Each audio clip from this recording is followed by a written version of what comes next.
Helicopter বিধ্বস্ত হয়ে নিহত ইরানের প্রেসিডেন্ট ইব্রাহিম রাইসিকে আজ উত্তর পূর্ব ইরানের পবিত্র শহর মাশহাদে দাফন করা হবে।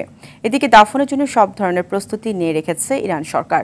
সর্বস্তরের মানুষের ভালোবাসায় রাইসির জন্মস্থানে তাকে আজ শায়িত করা হবে। এ বিষয়ে বিস্তারিত জানাচ্ছেন রাকিব হাসান। লাখো মানুষের ভালোবাসায় আজ স্থানীয় সময় দুপুরে উত্তর পূর্ব ইরানের পবিত্র শহর মাশহাদে সদ্য নিহত ইরানের প্রেসিডেন্ট ইব্রাহিম রাইসিকে শায়িত করা হবে। সানবিট সব দিবে সামাল। সানবিট ম্যাজিক প্রেস ডিশওয়াশিং এর মাথা ঘোরানো সলিউশন।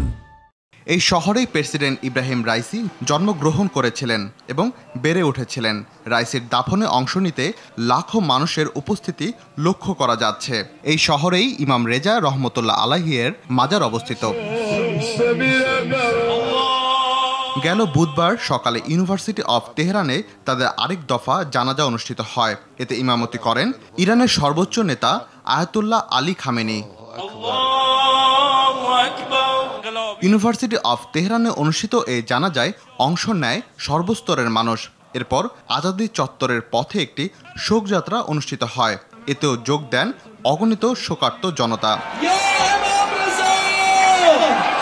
গত রোববার ইরানের প্রেসিডেন্ট ইব্রাহিম রাইসি এবং পররাষ্ট্রমন্ত্রী হোসেন আমির আবদুল্লাহিয়ান উত্তর পূর্বাঞ্চলীয় পূর্ব আজারবাইজান প্রদেশে হেলিকপ্টার দুর্ঘটনায় নিহত হন। রাকিব হাসান, RTV।